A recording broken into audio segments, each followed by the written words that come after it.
Hello అందరూ ఎలా ఉన్నారు? నేను మీ ముందుకు ఈ రోజు కూడా ఒక మంచి కథను తీసుకుని వచ్చాను.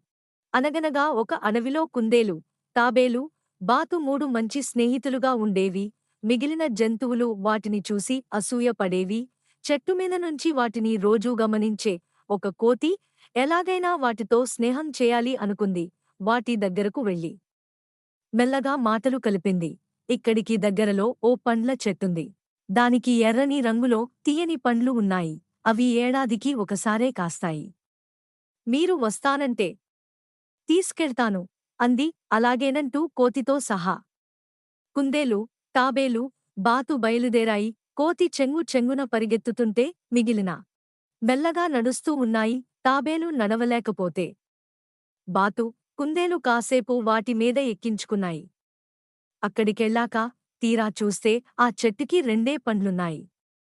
ఇంకో రెండు ఉన్నాయి గాని పండడానికి కొన్ని రోజులు పట్టేలా ఉంది. కోతి ఉదయం నుంచే ఆకలితో ఉండటంతో వెంటనే చెట్టెక్కి ఆ రెండు పండ్లను కోసుకొని గబగ ఒకటి తినేసింది. ఇంకోటి తీసుకెళ్లి కుందేలుకు అందించి, అక్కడ రెండే పండ్లున్నాయి.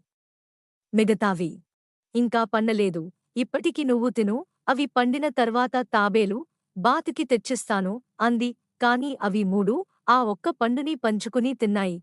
అది చూసి కోతి ఆశ్చర్యపోయింది. అప్పుడు దానికి స్నేహమంటే ఉన్నదాంట్లో పంచుకోవడం, మధ్యలోనే వదిలేయడం కాదు అని అర్థమైంది.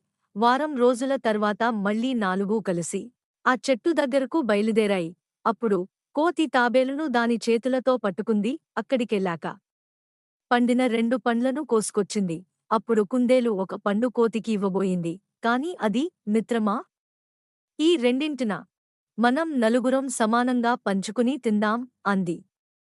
ఆ మాటలకు కుందేలు, బాతు, తాబేలు సంతోషించాయి. ఎంచక్కా అన్నీ కలిసి పండ్లు తిన్నాయి. మరిన్ని కథల కోసం మా ఛానల్ని సబ్స్క్రైబ్ చేసుకోండి.